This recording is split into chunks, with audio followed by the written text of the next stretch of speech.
to have a session to discuss more about how to deal with a toxic line manager. And we just thought, in as much as you could be in one of two situations, you could be in a situation where you yourself are the toxic employee, and there could also be a situation where you do have a line manager who's toxic as well. So I think in today's session, not to give a lot, but hopefully it should be a very engaging session, similar to what we had last time. As always, feel free to give as many questions. Feel free to make it as engaging. It can only be as engaging as we make it. So feel free to bring in as many questions. I think we have Anneliese with us on the call. And over to you, Anneliese, for today's session. Thanks, Michael. I hope everyone is doing great. Please confirm that you can hear me and that all is well. Loud and clear, we can hear you. And the background kids playing in the compound. Anyway, great. So just to recap, and for all of you who I've met before, so this is for those that I haven't met. My name is Anneliese. I've been in the HR profession for about 10 years. My full-time job is raising two amazing boys. One is a toddler, the other is an infant. I have a great passion for reading books. And the other thing that I'm very passionate about is relationship building, connecting with people, and being in a space where I'm able to influence people through the relationships that I build. So that's me in a nutshell. And before I start talking about this topic, I'll share with you a personal story of a toxic situationship that I was in. It doesn't have a good ending because I think I'd have handled it better. But I think this is what is going to start us off in the right direction. Earlier on in my career, I was working in an organization where I'd say the environment got toxic.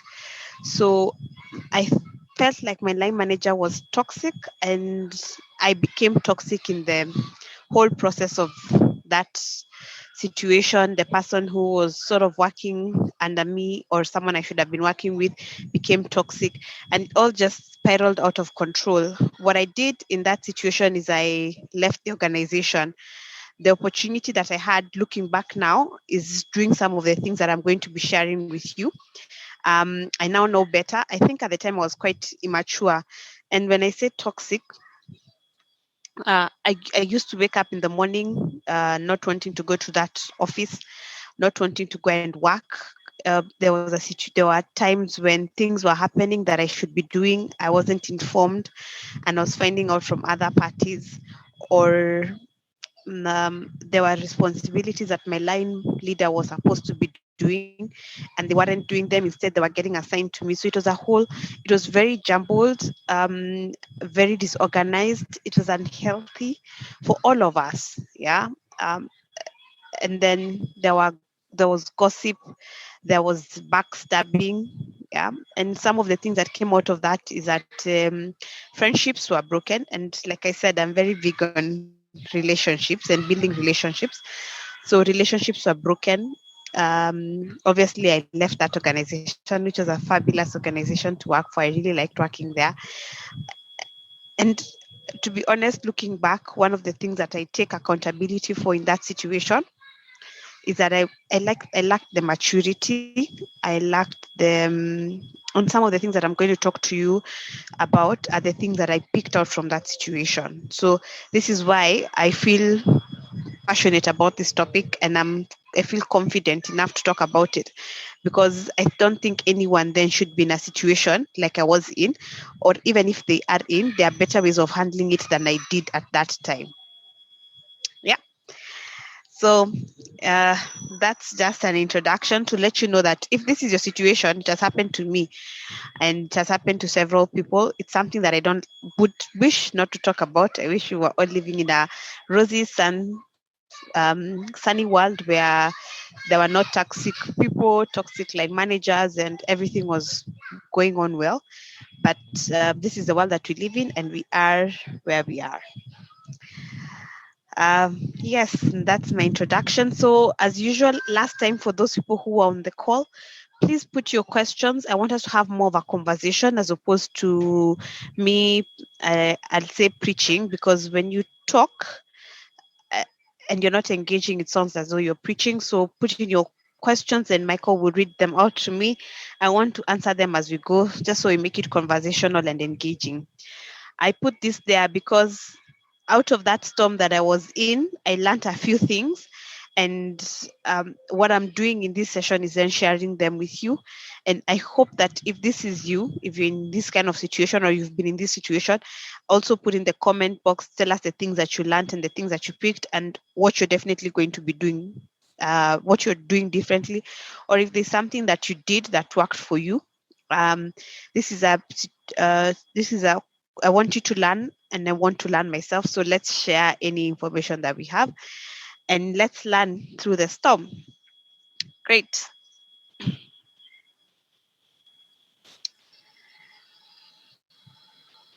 So I thought I'd start from the beginning and just describe what a toxic line manager or a toxic situation looks like. So I've put some pictures there, but I'll talk through them.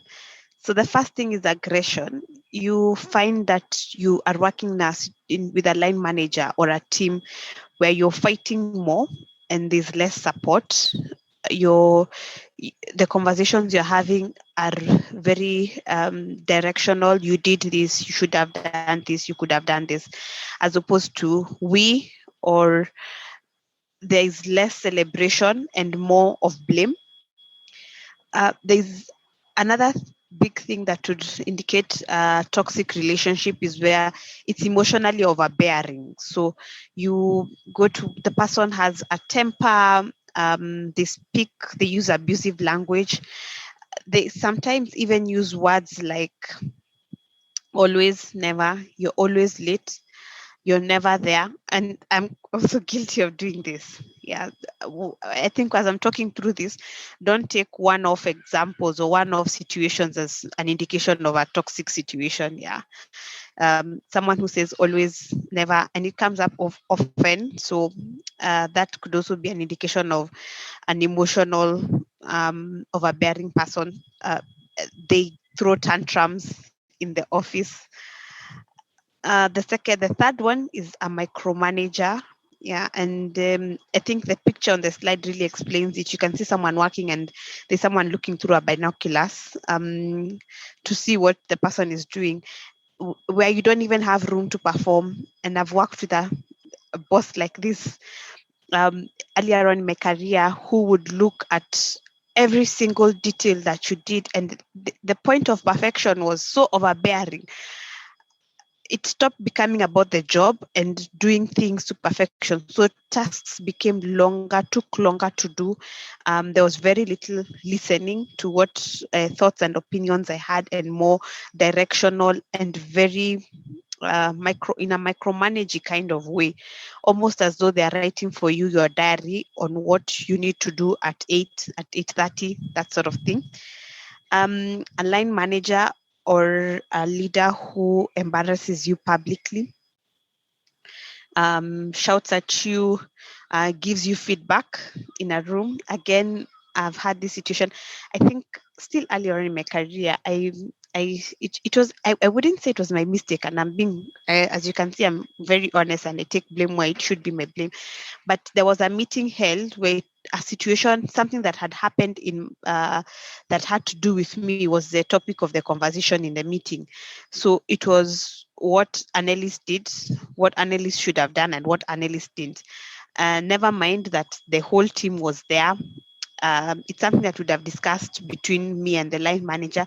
It was a very easy fix, but you know what that does to a person. Yeah. A person who has the need to control you or manipulates you. Control here being how they react towards you, or they even want to control how you react towards a situation. they almost want to say you shouldn't feel upset by this. You know, it gets to the point where you don't even have the right to want to know how to feel, to know how to think, or to know how to do, because you're being controlled. This is a toxic kind of situation. The other thing is a passive uh, line leader, where the line leader is not uh, recognizing you. They don't talk to you. They don't give you feedback. You're basically autopiloting. It's as though this person is ignoring you. Then there's intimidation and bullying. So this is you're being intimidated and being given conditions. If you don't do this, then I'll do this. You're being bullied, called names in the office, and it's become, you've sort of, it has even been accepted. I think a good example I'd give of this is if you watch American politics. One of the presidential candidates was calling, I think there was Crooked Hillary, there was Sleepy Joe. That is bullying. So if in a situation where you are feeling like this is what is being referred, you even have a name that is referred to you and everyone knows it and it is common, that is not okay. I know sometimes we make fun of it, and sometimes people in these situations don't even realize that it happens, and it happens a lot more than you think. And line leaders do it. Sometimes they don't even do it knowingly, but it's a case of bullying. Then the other one is where a leader takes all the glory. When things are good, they are right in the center of it. When things are bad, then it's you and it's your fault, and it's people in their team. Yeah, they will never take the blame for it. And I'll share a good example of a candidate, a line leader I worked with, who was so good. Things would go bad and they would take the hit, and they'd tell the line manager, then leave me and this person will handle it, sort of taking ownership of the situation and handling it with the rest of the team. So it doesn't become that you've done something wrong, therefore it's your responsibility to sort it. But when things are good, it is our glory. So I think being a leader, one of the things that being a leader requires for you to do is almost like being a mother. You step back and let your children or let the people around you thrive. It's sacrificing yourself for other people, because those people that you're sacrificing for will sacrifice for you, and at the end it's more for you because you achieve your targets through them. It's something that most line leaders don't realize. I've put the last one there, and it's poop, and that's just what it is. Going to the work just feels like you're getting into a puddle of poop. You don't want to go to work. It's energy draining. Yeah. So one of the things that I want to make clear is that these things happening don't happen. One instance doesn't make a situation toxic. It's something that happens repeatedly, or it's something that it's a trend as opposed to a one-off situation. And what I mean is these behaviors have been observed over a period of time. So somebody being aggressive towards you on one occasion doesn't make that person toxic or doesn't make the situation toxic. Right? Cool. So we'll move on to the next slide.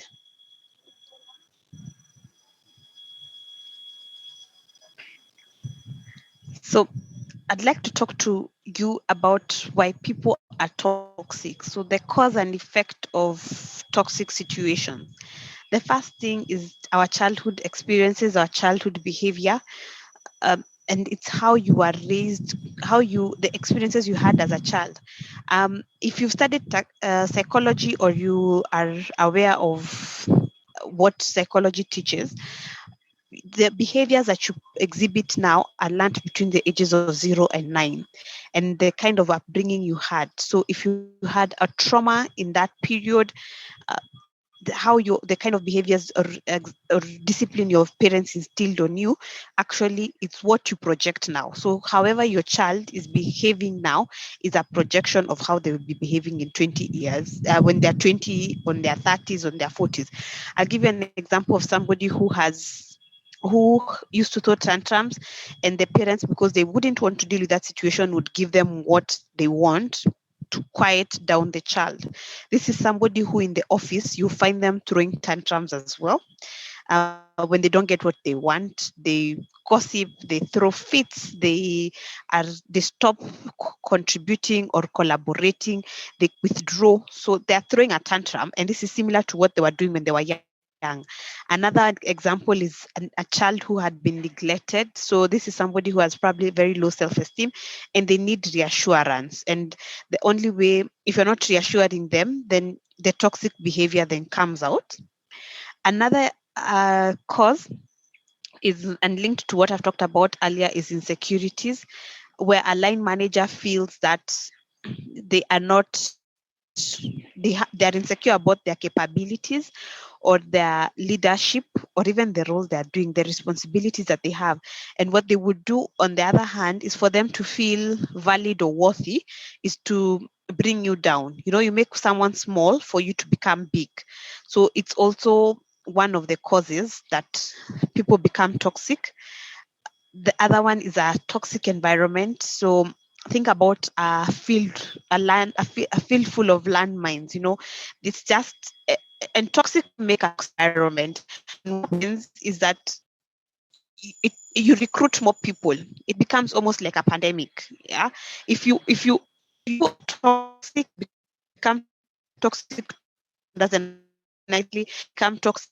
It's sort of the kind of the environment that I was working in some few years back.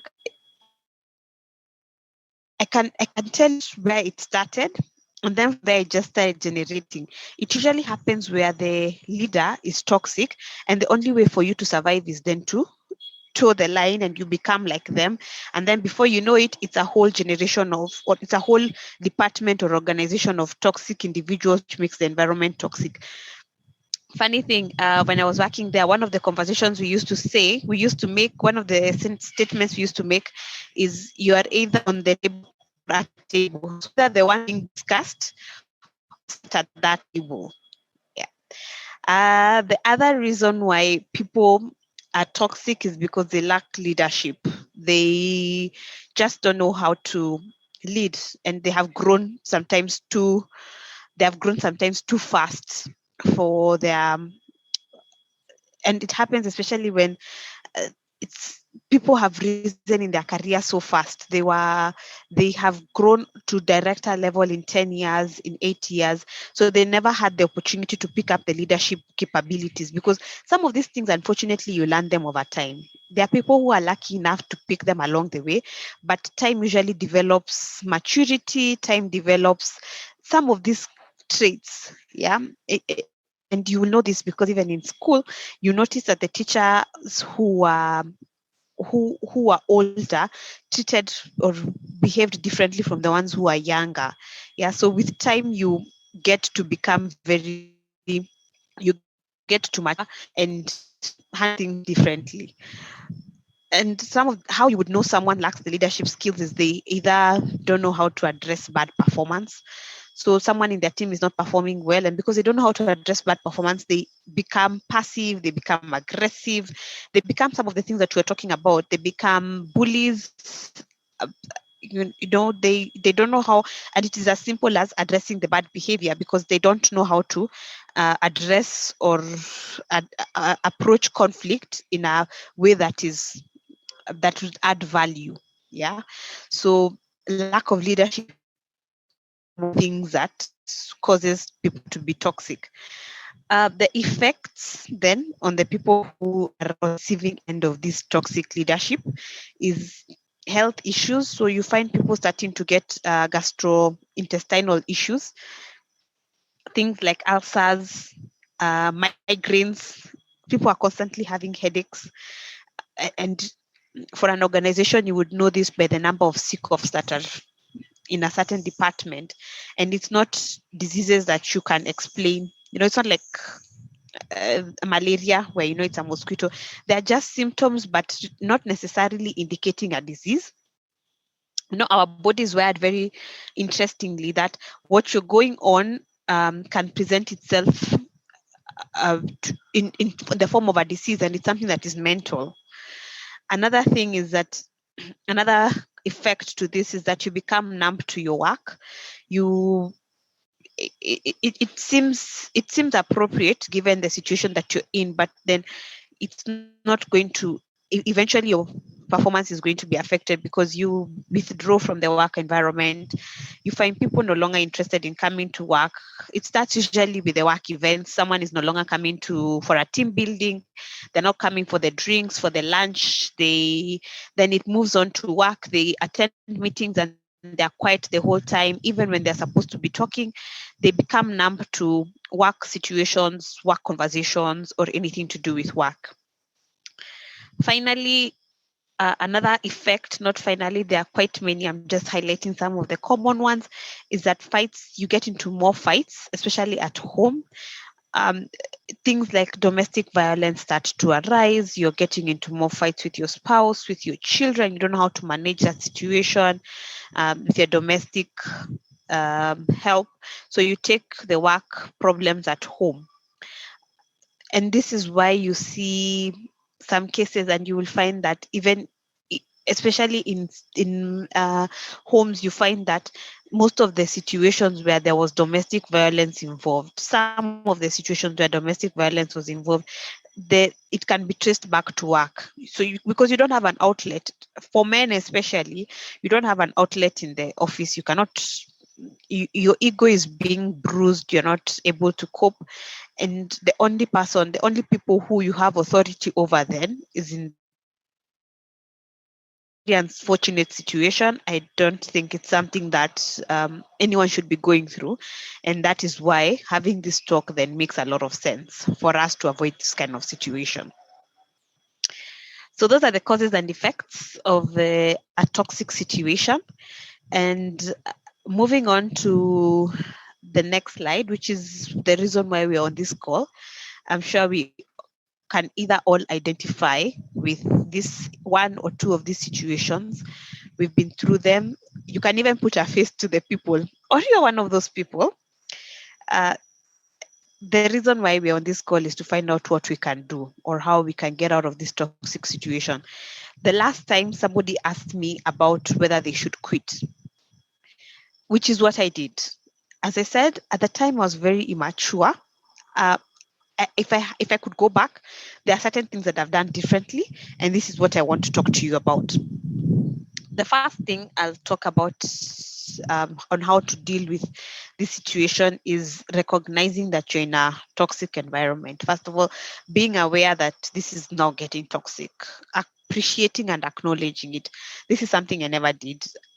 When I was working in that organization at that time, I just went with the flow. And what then happened is I also became part of the toxic. I started exhibiting the toxic behavior because I went with the flow and moved on with what was happening at that time. And it was not being pointed at the time, but there are people who were more mature and were able to call it out. And they called it out and said, this is not right. What is happening here is not right. But for me, first of all, it was my first work opportunity, so I didn't know any better. And because that is what I met and that is what was going on, I assumed that was what should happen in any work situation. So the thing about recognizing whether a situation is toxic or not is that it will help you know how to deal with it. So if you know the causes, the effects, the things that I was talking about, if you know how to recognize a toxic situation, then you will know how to deal with it, which is what I'm going to break down as we go ahead.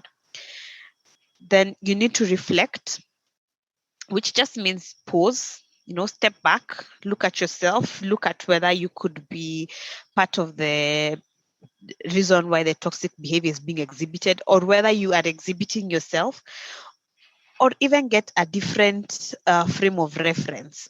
My friend and colleague keeps talking about perception. You may think you know it or you're right, but perception really matters. So where look at it from a different angle and examine, which would then explain part of the things that I was talking about, where I told you that one-offs don't make a situation toxic or don't make a line manager toxic. So having a different perception, a different reference point also helps in understanding and seeing it from a different way could actually make you know, or you would be able to you'd be able to know that the situation is not toxic or that it is indeed toxic.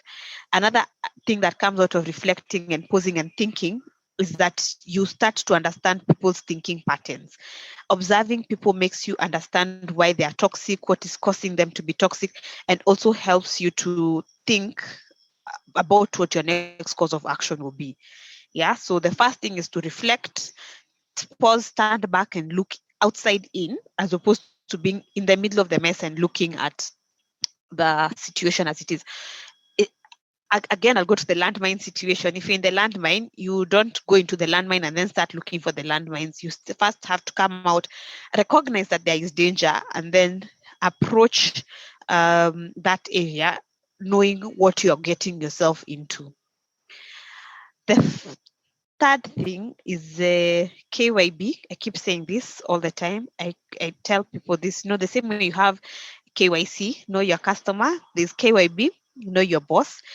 So I've talked about the things that, the causes and the things that make people toxic. So know the triggers for your line leader, or know the triggers for the person who is toxic to you, and recognize that people are human. And people have been through things that they wouldn't want to be through, and they're still going through them.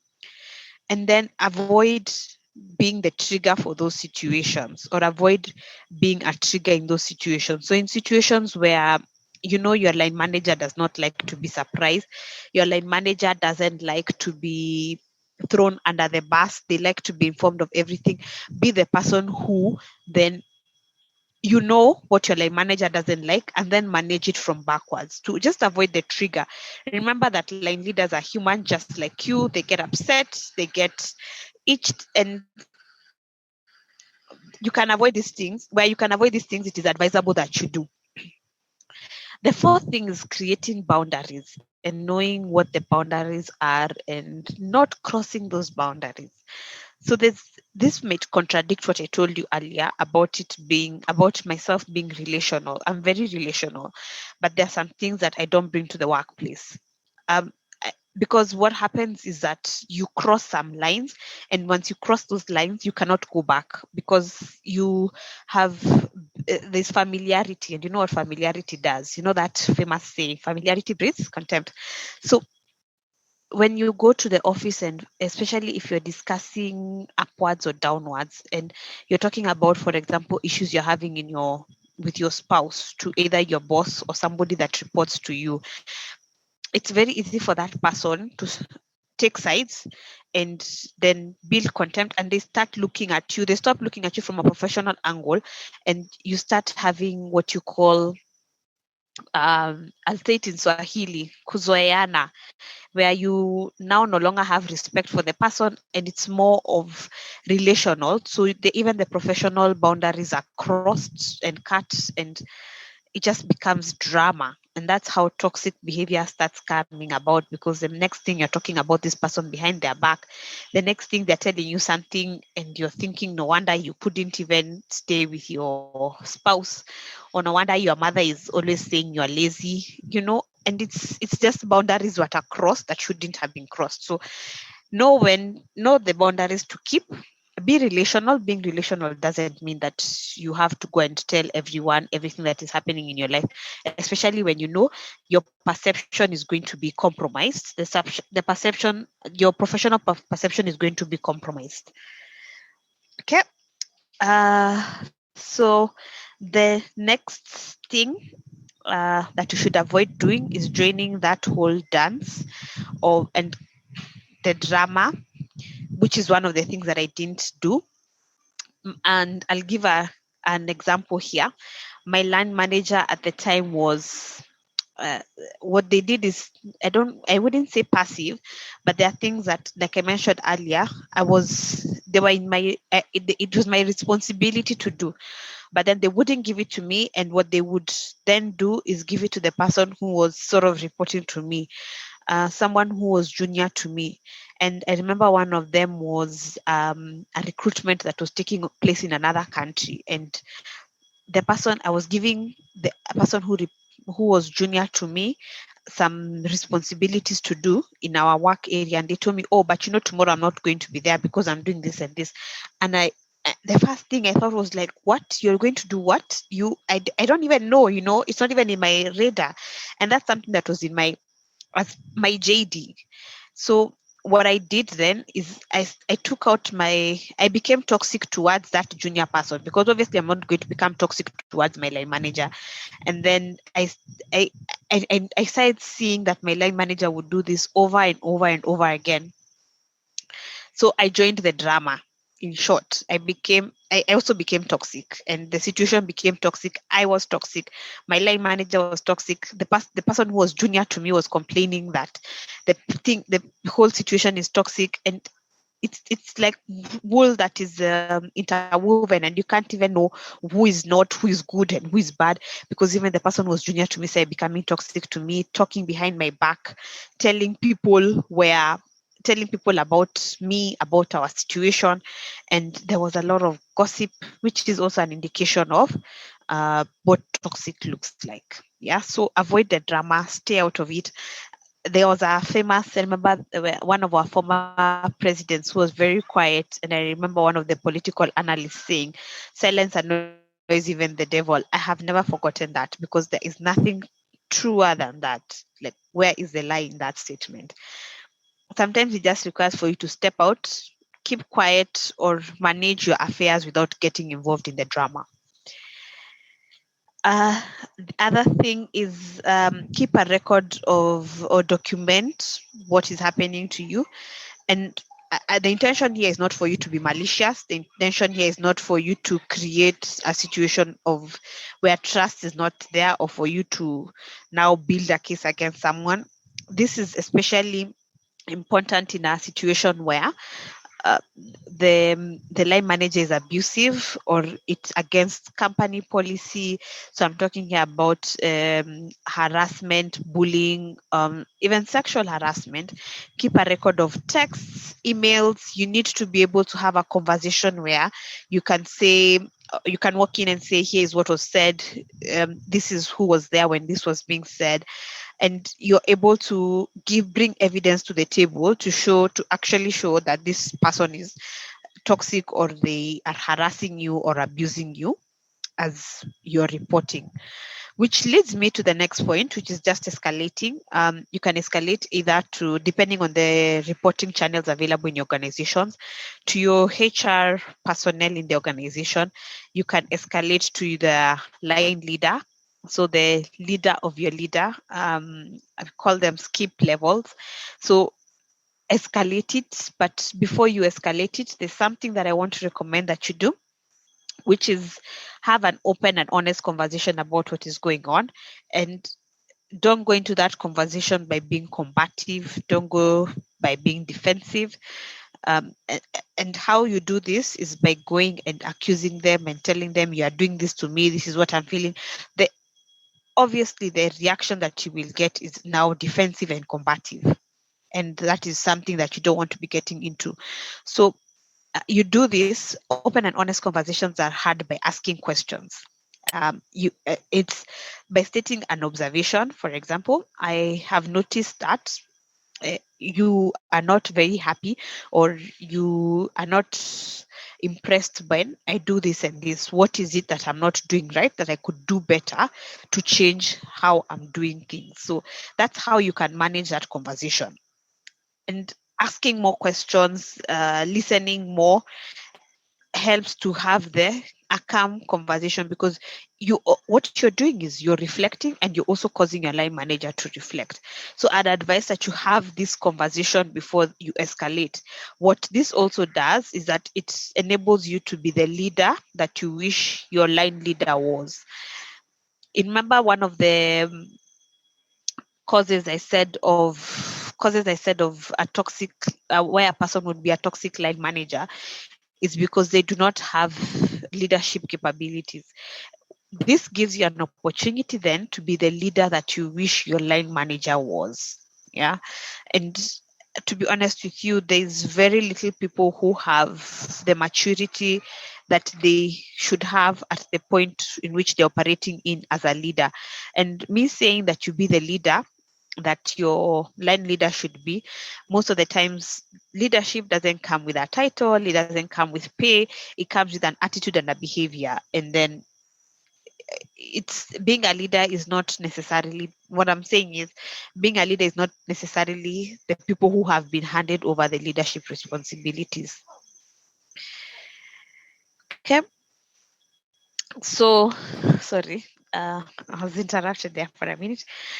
Sorry. So the next point I will make, which is the 8th point, if you've been counting, is the recognition that the boss or you will leave. The good thing about organization, and somebody said this to me when I was going through the situation that I was in, even your line, even the best managing director, the best CEO has not been buried in the compound of the organization that you work for. A time will come when everyone will leave. And I think in the other talk I gave you an example of a director who quit their job because their line leader was bad. Can you imagine if a director is quitting, how much worse it is at the bottom? And what happened is they hadn't even served their notice when the leader was then terminated on grounds of harassment and lack of respect for their employees. So one of you will leave. The thing is, don't leave when you're not ready. By the time you're leaving, leave when by your own terms. When you live as though you're not being chased out, you're leaving because it is your time to leave, and you acknowledge that it is your time to leave. And it goes back to the conversation we had last time. And if you haven't watched that, the video is available on YouTube. You should actually go and watch it, because it tells you when you should leave when you should leave employment, and how to prepare for you to leave employment. You don't leave because you are being chased out. Yeah, I remember that situation. There's a time I wanted to quit, and then I thought to myself and said, I'm not going to quit. I'm going to let this line manager work hard to kick me out of here. If I'm working hard to stay with them, then let them work hard to kick me out. They didn't do it, but eventually I left because I had another opportunity. If I left at that time, I was going to leave to nothing. Yeah, and you remember what I said, living a job for nothing is not something you do in Africa. There is so much at stake. So live by your own terms and when you are ready. Or you never know, line managers leave as well. The 9th point is taking the high road. So just do the right thing, stick to your guns, regardless of what the situation is, and do your job, because a bad performance coming out of a toxic situation is not something that you can then say that happened to you. You can't say you're performing badly because you had a bad situation. Okay. Then finally, I'm going to talk about the last resort. That is, if you leave, do your research on the organization that you're going to work for. Leave when you are ready. I had a situation where I got an opportunity with another organization, and I did my research. What I did is I'll just tell you a tip of how to do research on an organization. I went to LinkedIn. I typed the name of the organization. This is a lot of work. It's being extra, which is what I do because I've gone through it, and now, like I said, I'm more mature. I went through LinkedIn. I looked through the people who work in that organization, and I looked for the HR person who was in that organization and who I was going to replace. I sent them a message on LinkedIn and asked them if I could talk to them because I want to get some information. Luckily, this person was cooperative and they gave me their number. I talked to them and they were able to shed light on the culture in this organization. What that avoided for me, I obviously rejected that opportunity, But what that did for me is that it avoided a situation where I was leaving one. There goes my one of my coworkers. Let me just manage this. Give me a minute.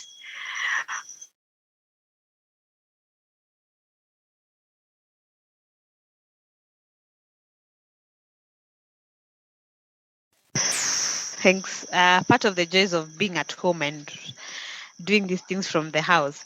So what that avoided me is me leaving one us line manager for another us line manager in a different organization, because it's very possible for you to leave one toxic line manager and go and work for another toxic line manager. The only difference is the organization. So I was able to I declined the opportunity, and I told them that I'd done my research and I wasn't comfortable to work in that organization. This applies whether you have a toxic line manager or not. Whenever you get a job, do your research on the line manager, on the organization you're going to work for. One of the other big cues I'll tell you when you're going for a job is for the interview stage. Whenever I go for an interview and the person interviewing me goes straight to the job details, they are not open about who they are. So I told you I'm a very relational person. Somebody who's not looking to build a relationship with me, that's already a red flag. And I was telling Michael, I was talking to someone the other day, and it was a professional conversation we were having, and the person told me they have a cat. Yeah, that already tells you this person is very relational. And they told me about the experiences and what, it was very authentic. So I could obviously tell that I'm going to be able to connect with this person. But where you go for an interview, or you're looking to join an organization, do your research, ask the right questions in the interview room, understand the people you're working with, so that when you're making a decision based on facts, and it's an institution or a organization you'd really want to work for. Yep. So those are the 10 points I have gone through. I'm now open to taking any questions. Please type them in, and share anything as well that you'd like to share as well. Thanks, Anneliese. I can see many people saying this was very informative. So thank you very much for that. I think I'll ask the first question that I saw that did come a while back. So the question was, how do you handle favoritism in the workplace? So as an example, there are certain situations where the manager tends to value you less than they do other people. So how do you handle that form of favoritism? Yeah, we go through this a lot. I think it happens every day, and it's not anything bad that the line manager is doing. It's something that is human nature. Even parents, I know parents say that they don't have a favorite child, but deep down, if they were put in a corner, there's one that they would save over the other. Yeah, we all love them differently, but there's always a favorite, and it happens in the workplace. I'll share my experience, what I did wrong, and then what I did right. So, and one of them is lesson 1 on politics. But let me tell you what I did wrong.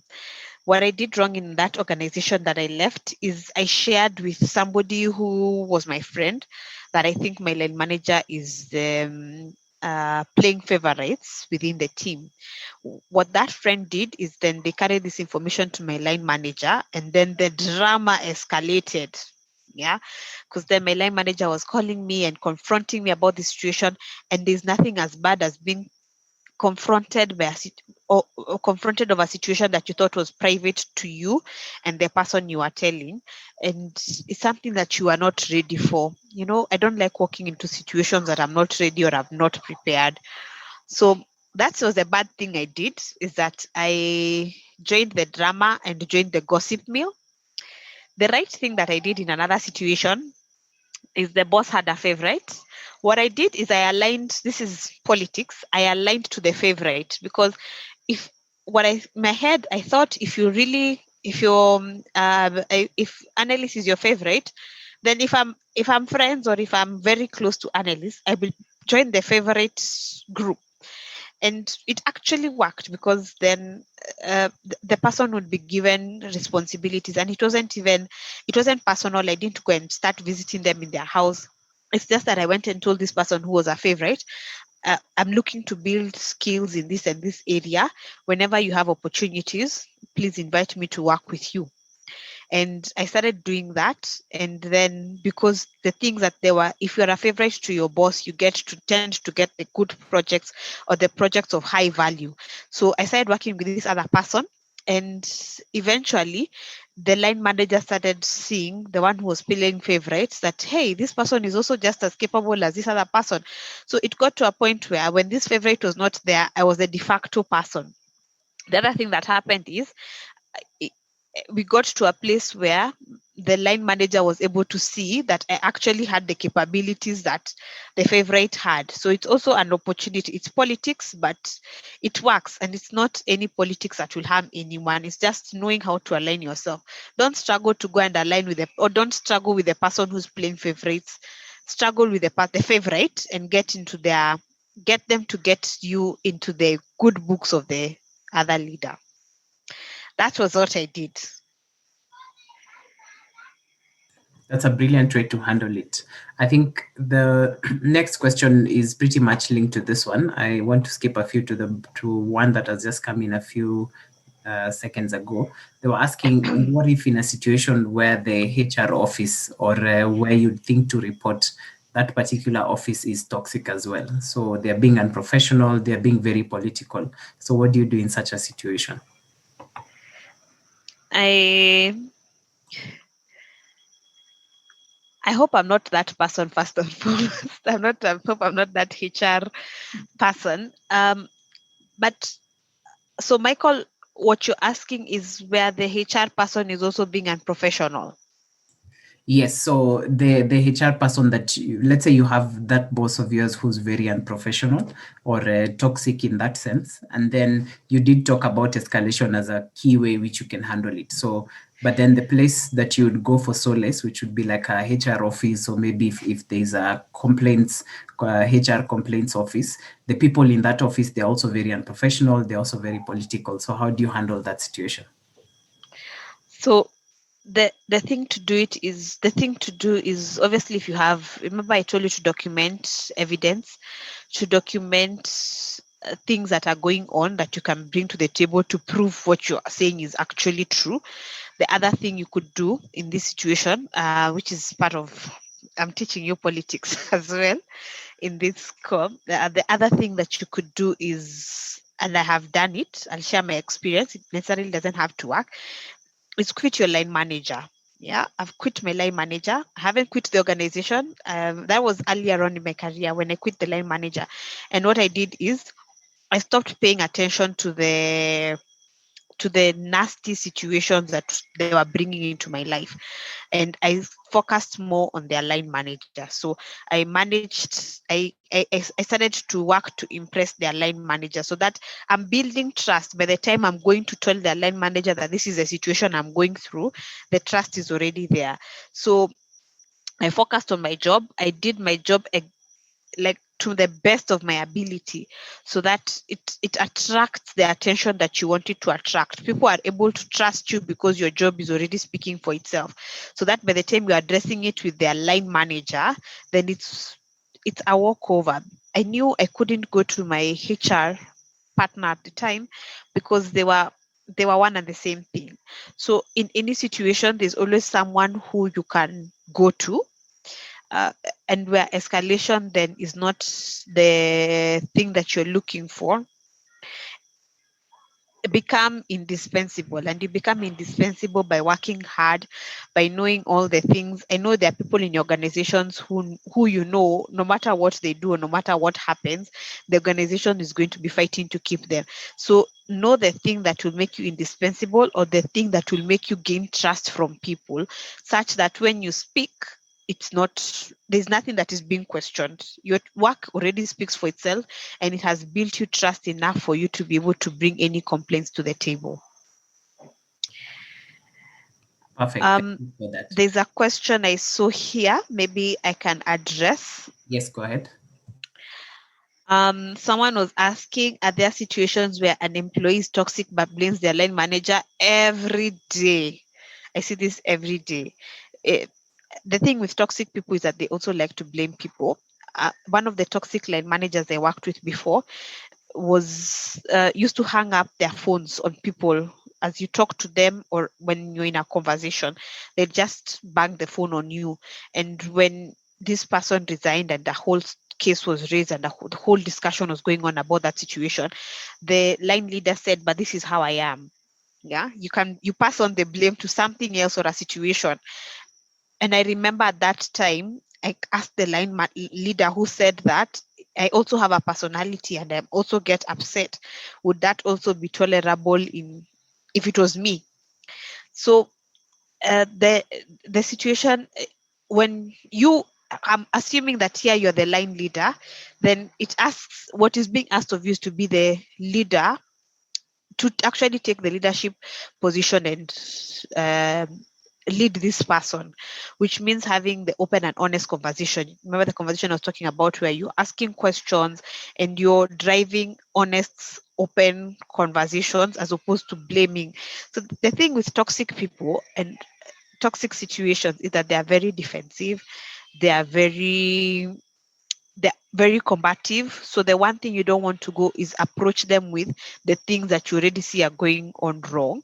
It's better to approach the situation where you're asking questions more and listening, and hopefully by that they will see the sense of what you're saying. So very many situations where the employee is toxic. Yeah. Cool, thank you. I see one more question that was asked. And what if the toxic relationship is causing you negative concerns? Is that a situation where you should quit? I think we had already addressed that, but you can just highlight it again. So I can't guarantee that all the things I've told you will work perfectly.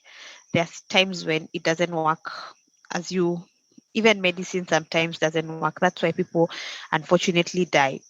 But what you can do is try at the things I've told you. But when it gets to the point where it's affecting your own personal, well-being, you're getting sick, then it's better for you to leave. There's no job that is worth dying for. Yeah. But I'd advise that you take the tips that I've shared with you earlier and work at keeping your job and leaving when you want to leave, not leaving because the situation requires for you to leave. Cool. One more question is, I think there's two of the same, so we could address them at the same time. So one is asking, how do you remain relational without giving information that could be used against you? And I think another one is linked to the same is, sometimes being relational can be used against you. So they're talking about giving an example of how they left a toxic environment that was really productive than their current environment. However, they still left it because they preferred to work in a less toxic environment. So how do you still remain relational but don't give information that could be used against you? So it's a challenge that I've had, and being relational is knowing what to keep out, especially things that you know are going to cause you to become to cause familiarity. So when I talk about being relational, is finding out how the person is doing, having a conversation with that person about who they are, knowing who they are, or sharing about who you are, what happened to you over the weekend. You don't have to go into the drama of what really happened. It could be hanging out with your boss and telling your boss, "This weekend I went to see my family, we had nyama choma. Yeah, my dad is fine. I have two sons. One of my son likes, like for example, today I've shared with my boss the way my son is doing exams and I'm invigilating exams. So that is not necessarily, I'm not giving information that would jeopardize my reputation, would make them question me as an individual, but it's information that makes me a human being. Yeah. So being relational is just having conversations that humanize you. Talk about songs that you like, and we are human. Yeah. So it's just being able to bring that out as opposed to bring the negative aspects of humanity. Don't tell them about the fight you had with your spouse, the fight you had with your mother. uh, you know, only share conversations, general sort of small talk, you would say. Think about going for a wedding or for a party and the conversations you'd have with people on meeting them at first glance. Perfect. There is also two questions that are actually very close to each other as well. So, sorry, Michael, I didn't answer the other question you asked about where you leave an organization and something. There so were two questions you it was just a bit of a background or to context. Okay. yes.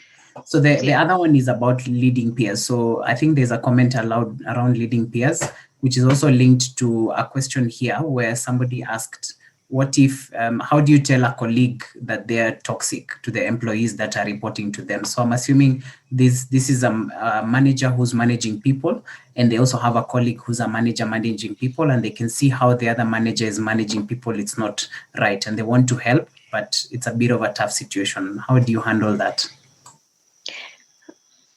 When I did a short course in psychology. When I did psychology, one of the things that you were told on managing tough conversations or starting out tough conversations is starting them with questions, which I've said before, and starting with questions that begin with what, not why. Don't start conversations with why are you like this, Michael? That was already accusing them of being a certain type of way. So asking questions, for example, I'm assuming it's your peer, is what is causing the poor performance in your team, what is causing all the noise, that sort of thing. The other thing is to use evidence. So I'm assuming your organization has climate surveys where you check with people how they are faring in the organization, and hopefully part of the questions that the employees are asked has to do with line management.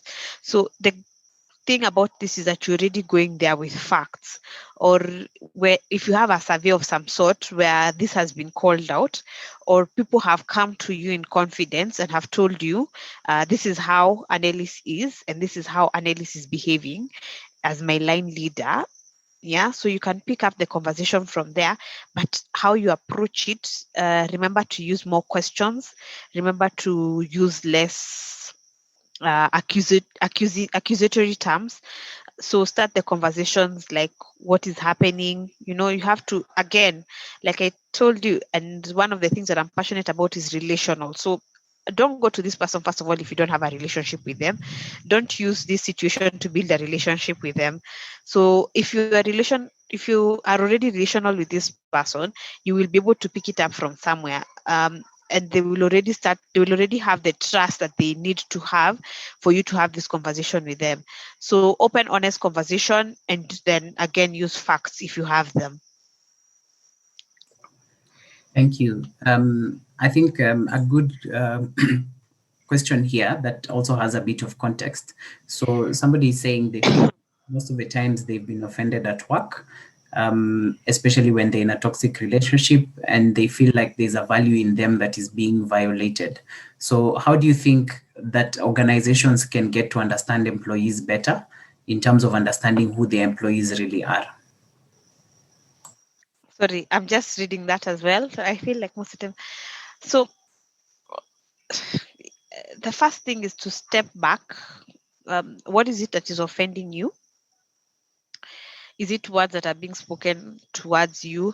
Is it that you are getting bypassed for promotions or for increments? What is it that is offending you? Then how do organizations understand employees better? So again, it's the building the relationships that I was talking about. First of all, and this just tells you the importance of building relations. When somebody knows you and who you are, and I know you know me, I have two sons, I'm like this, it becomes very hard for you to offend me, because I'm no longer an employee. I'm an individual, and I'm a person with a name that you know and you respect, and you know what I stand for and what is behind me.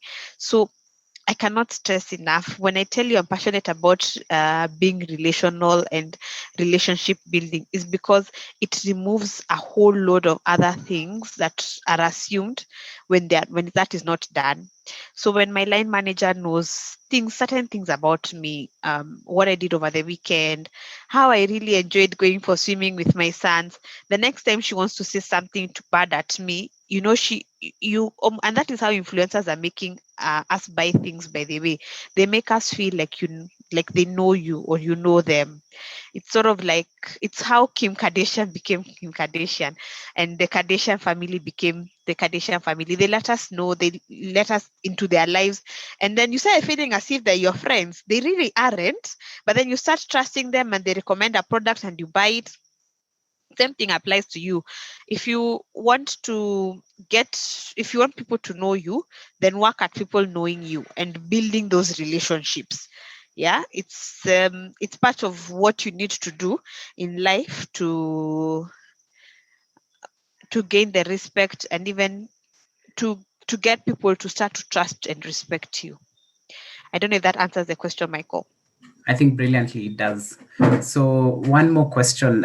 First of all, I'll read out something that somebody said, and it was also a video that I watched yesterday. So they were saying that Simon Sinek said many times that employees are often trained how to do their jobs, but they're not really trained how to lead. So I think that's also a big reason, and you did highlight why people do end up being toxic managers. It's because they really don't know how to lead, but they know how to do their jobs. So I think they move from managing self to managing others without the capability of managing others being developed. Exactly, yes. So I think agreed.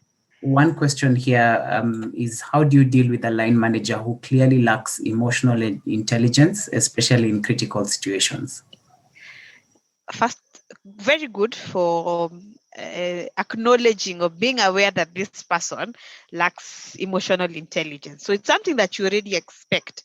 You expect that when things go bad, they're going to shout or scream or, whatever they're going to do. So the first step is knowing that you are in the right direction. The second thing is being the leader in that situation. And being the leader in that situation is, think about when you're, and I'm going to give the example of a child here. It's a very bad example to give, but it's what I think I can relate to. When my son is throwing tantrums, or when I see my son is crying, and even though they are valid in their crying, one of the things I tell my son when they cry is, it's okay to cry. It's okay to feel bad, but that will not change the situation that you're in. So first of all, it's acknowledging that your line manager is feeling the way they are, and you can't change how people are. Letting them go through the emotion of feeling the way they are, and that may mean that you have to walk away from that situation. I've been in a situation where my line manager, actually, the environment was very toxic. And one time I came into our office, was open plan, and my line manager was crying. And it was because of a situation at work. And I was reporting to this line leader. So the first thing I did is walk away. I remember I was walking towards where we were sitting. I literally walked back. I didn't even turn. I kind of reversed like a car. And I walked back. First of all, it was embarrassing for me to be in that situation. I didn't know what to do. I didn't know what to tell her. And then number two, I knew it was okay. And that is, it's okay to cry. But I didn't feel like I needed to cause or to be there when she's going through this embarrassing moment for her. What I would have done is I should have taken her out of that situation. If I was a leader at that point, or if I had the maturity I had at that point, was to have taken her out of that situation and then have a conversation where I'm telling her that this is not, what is it that I can do, moving past that situation, or having a conversation of moving past that situation. So that's what I'd have done differently. So it's okay for people to cry. It's okay for people to have emotions, but be the leader and remove them from a situation where they're embarrassing themselves, and have a conversation of what next. Thanks for that. I think we have a very brilliant question here.